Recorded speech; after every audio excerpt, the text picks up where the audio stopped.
I did that for 11 years.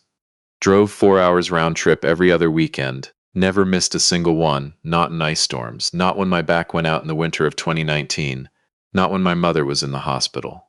11 years of showing up.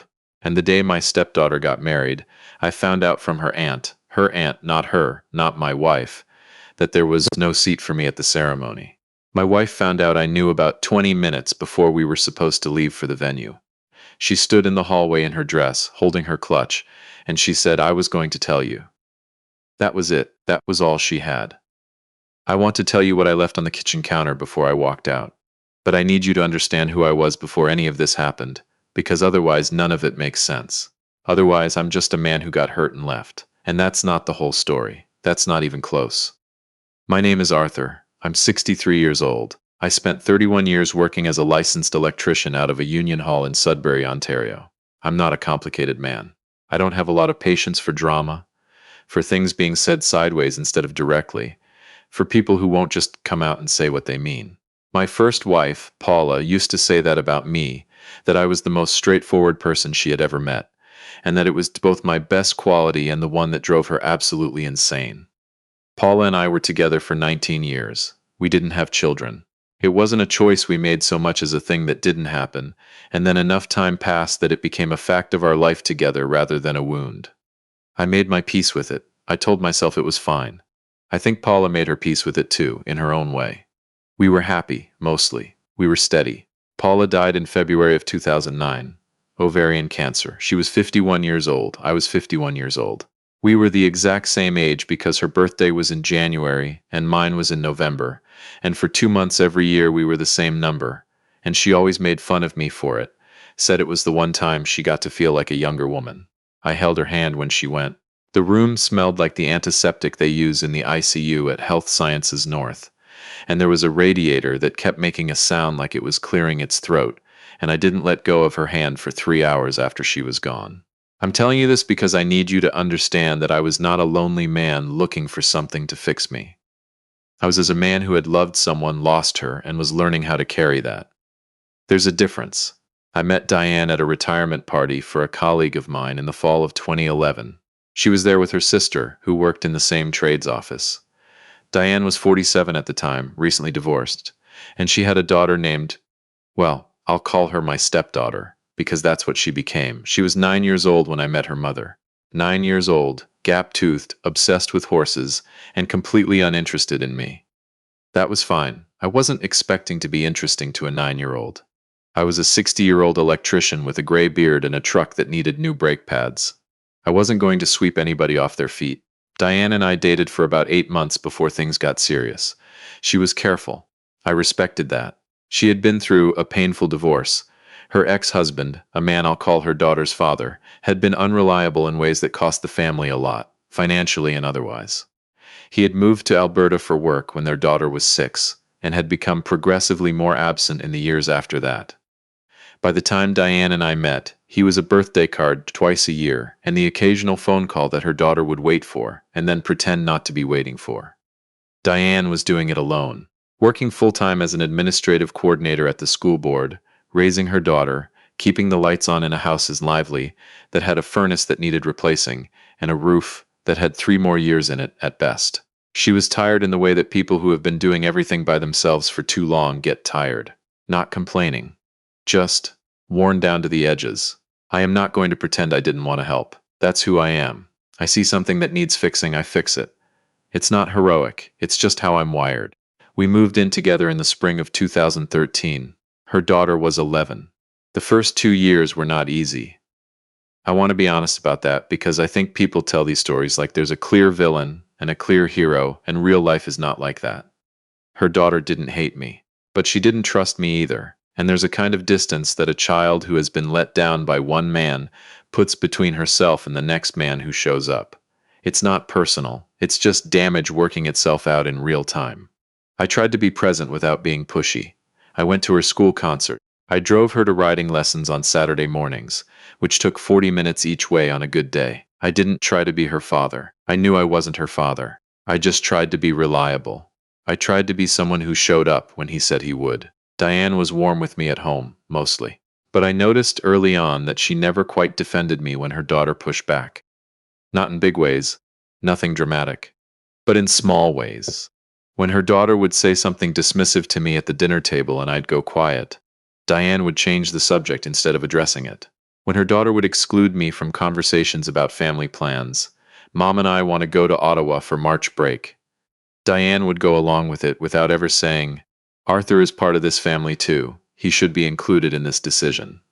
I told myself it was an adjustment period. Told myself it would even out. I told myself a lot of things in those first few years that I later realized were just ways of not looking directly at what was happening. Her daughter's father came back into the picture around 2015. She was 13. He had moved back from Alberta, remarried, had a new baby, and apparently had decided that being a present father was something he wanted to try now that he had another family to practice on. He started calling more, started showing up for things, started taking her on weekend trips that he planned last minute and that she would drop everything for. I understood, logically, that this was complicated for her. A father showing up after years of absence is not simple, emotionally, for a kid. There's relief and resentment and love all tangled up together, and it doesn't come out clean. What I did not understand until much later was what was being said to her during that time. I found out from her daughter herself, 7 years after the fact. We were sitting at a Tim Hortons in Lively on a Tuesday morning, and she told me that during that period, when she was 13, 14, 15, her father had been telling her regularly that I was temporary, that men like me don't stay, that I was only there because her mother was lonely, and that once the novelty wore off I'd be gone like he was. He told her not to get attached. He told her I wasn't her family. She said she didn't tell me when she told me because she was ashamed, because she had believed him, because for years she had been waiting for me to leave, and the fact that I didn't had confused her in ways she didn't know how to deal with. That was in 2022. By then, a lot had already happened. I want to be precise about the years because I think the time matters. I was in that house, in that family, for 11 years. I replaced the furnace in 2014. It cost $9,000, and I did the labor myself, which brought it down from what a contractor would have charged. I paid for her daughter's riding camp 2 summers in a row when money was tight.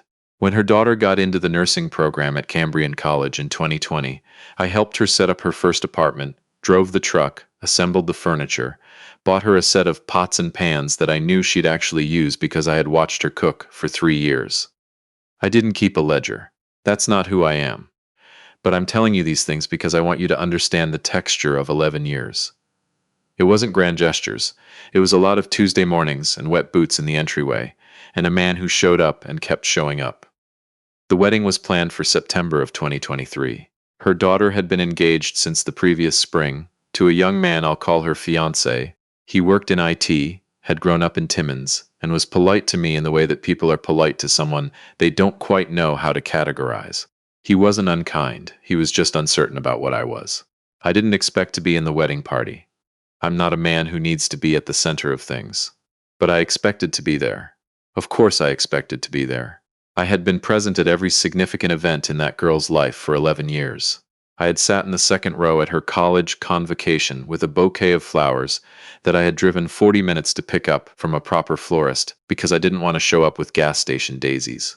I had been there. The invitations went out in May. I saw them on the counter, beautiful things, cream-colored, with her and her fiancé's names in script. I didn't look at them closely. I assumed I was on the list. Diane hadn't said anything to suggest otherwise. She hadn't said anything at all, as it turned out. That was the thing, not a word. I found out the way you find out things you were never supposed to find out. Diane's sister called the house one afternoon in late August, looking for Diane, who was out at a book club. Her sister and I got to talking. She'd always liked me, always treated me like family. And she mentioned something about seating arrangements, about whether the venue could accommodate the number of guests. And then she said something that stopped me cold. She said, "It's too bad Arthur can't make it." There was a silence. She heard it. "She didn't tell you," she said. "It wasn't a question." No, she hadn't.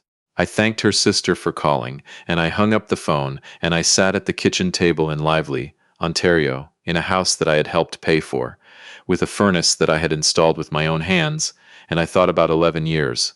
I thought about 40-minute drives to writing lessons. I thought about pots and pans and convocation flowers. I thought about every Tuesday morning that I had showed up, and every time Diane had changed the subject instead of saying her daughter needed to do better. And I thought about what I was going to do.